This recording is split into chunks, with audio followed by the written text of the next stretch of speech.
Before that, though, rising fuel prices should force developers to reconsider their plans for a new eco-town on the outskirts of Leicester. A new environmental pressure group says the soaring cost of energy makes the town unsustainable as it puts too many demands on fossil fuels and infrastructure. Well, the group also claims an opportunity is being missed to get the best use out of the land.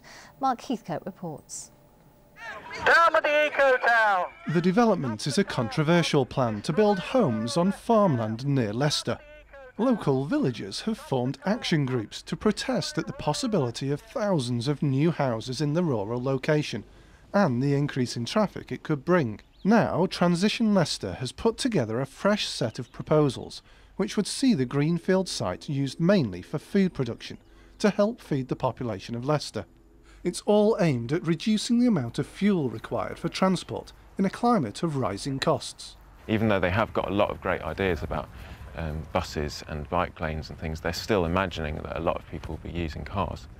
So we want communities to say, well, how can we provide for ourselves? How can we grow our own food? How can we produce our own energy? How can we get the materials that we need for everyday life? The group propose hundreds of houses rather than thousands, and areas given over to arable land and allotments for food production.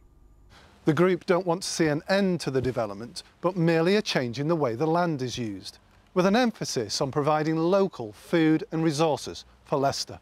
We're not saying we have all the answers at all. We're saying we're taking these important issues of climate change and fossil fuel depletion on board and saying this really changes the focus of what needs to happen here. Councillors in Leicester have now formed a working group to monitor the impact a so-called eco-town would have on the city.